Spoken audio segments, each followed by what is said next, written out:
গোলাঘাটৰ মৰঙী মহাবিদ্যালয় আৰু মৰঙী মহাবিদ্যালয় কনিষ্ঠ মহাবিদ্যালয়ত নিযুত মইনা আঁচনিৰ প্ৰপত্ৰ বিতৰণ কৰে খুমটাই সমষ্টিৰ বিধায়ক মৃণাল শইকীয়াই। ছাত্ৰী সবলীকৰণৰ দিশে এখোজ শীৰ্ষক শ্লোগানেৰে ৰাজ্যৰ মুখ্যমন্ত্ৰী ডক্টৰ হিমন্ত বিশ্ব শৰ্মাই শুভাৰম্ভ কৰা নিযুত মইনা আঁচনিৰ প্ৰপত্ৰ বিতৰণ কৰে মৰঙী মহাবিদ্যালয় কনিষ্ঠ আৰু মৰঙী মহাবিদ্যালয়ত শুক্ৰবাৰে খুমটাই বিধানসভা সমষ্টিৰ বিধায়ক মৃণাল শইকীয়াই।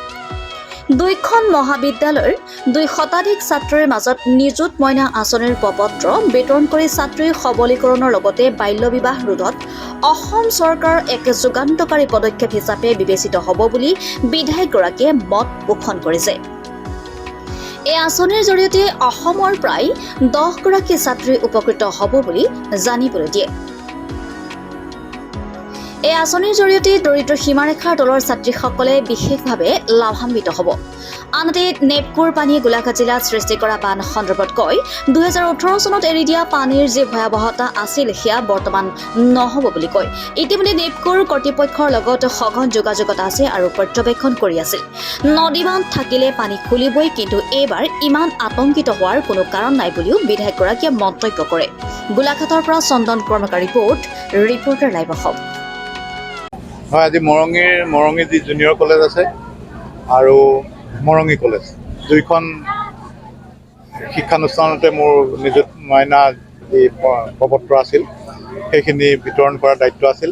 সেইখিনি বিতৰণ কৰি আছোঁ আৰু এই নিযুত মইনা আঁচনিটোৱে আচলতে আমাৰ যিটো ওমেন এডুকেশ্যন বুলি কয় তাত এটা বহুত জাগৰণ আনিব বুলি মোৰ বিশ্বাস।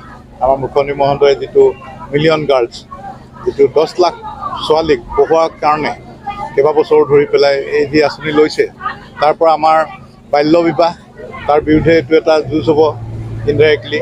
লগতে ওমেন এডুকেশ্যনৰ কাৰণে ছাত্ৰীসকল যাতে পঢ়াত আগবাঢ়ি যায়, যে তেওঁলোকে বিয়াৰ কথা নাভাবি বা ঘৰুৱা অৱস্থাৰ কথা নাভাবি পঢ়িবলৈ যাতে আহে, তেওঁলোকে আগবাঢ়ি যায়, সেইকাৰণে এই আঁচনিটো লোৱা হৈছে। আৰু মই ভাবোঁ যে এইটো এটা অতি সুন্দৰ আঁচনি আৰু ই আমাৰ শিক্ষা ব্যৱস্থাক তথা আমাৰ যি ওমেন এম্পাৱাৰমেণ্ট আছে সকলোতে ভাল এটা প্ৰভাৱ পেলাব। নদী বান্ধ থাকিলে গেটটো খুলিব লাগিবই, নহ'লে পাৰ্চ হৈ আকৌ পানীখিনি আহিব। কিন্তু যোৱাবাৰ আমি তেওঁলোকক বাধ্য কৰাইছিলোঁ যাতে একেলগে হঠাতে খুলি দি পেলাই লাহে লাহে খুলিবলৈ তেওঁলোকে আৰম্ভ কৰে। আৰু আমি যিটো যুদ্ধত দিছিলোঁ এইটো 2017 নে 18 আছিল নাজানো, পাহৰিলোঁ, 18ত আছিলে। বহুত পানী একেলগে সৰহৰাই মেলি দিছিলে।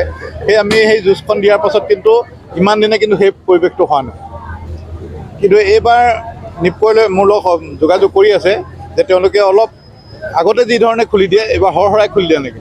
কালি 2খন নে 3খন গেট খুলিছিল, আজি এখন খুলিছিল। আৰু যিটো ৰাইজটো ষ্টেডি হৈ আহিছে, সৰহকৈ এগাল পানী আহি যোৱা নাই, গুৱাহাটীত যেনেকৈ পানী হয় যে তেনেকুৱা নাই, ষ্টেডিলি আহি আছে। আমি এইটো পৰ্যবেক্ষণত আছে আমাৰ, মই নিপকৰ লগত অহৰহ যোগাযোগত চলি আছোঁ। Reporter live Assam.